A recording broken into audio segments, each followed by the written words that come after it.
26ত খেলিম। 21ত নেখেলোঁ।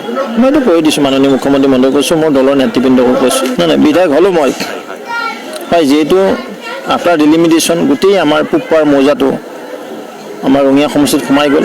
এতিয়া ৰঙিয়া সমষ্টিৰ যিখিনি পূবপাৰ মৌজা বুলি কয়, আমাৰ বৰমাৰী গাঁৱৰ পৰা আমাৰ গুঞাপালালৈকে, সেইপিনে আমাৰ কেন্দুকোনা হাঁহাৰালৈকে, লেচাকোনালৈকে, এইপিনে আমাৰ পাঁচপাৰা মৌকুচি বৃহত্তৰ অঞ্চলটো, এইপিনে সোণাপুৰলৈকে এই অঞ্চলটো পূবপাৰ মৌজা আৰু মদতলা মৌজাৰো কেইবাখনো গাঁও। সেইপিনে আমাৰ পূবকছাৰী মহল গাঁৱৰ হৰদত্ত, লগতে মধুকুচি জিপি আৰু আমাৰ দুটা ৱাৰ্ড 8 নম্বৰ 10 নম্বৰ ৱাৰ্ড, এই বৃহৎ অঞ্চলটো ৰঙিয়া সমষ্টিৰ অন্তৰ্ভুক্ত হ'ল।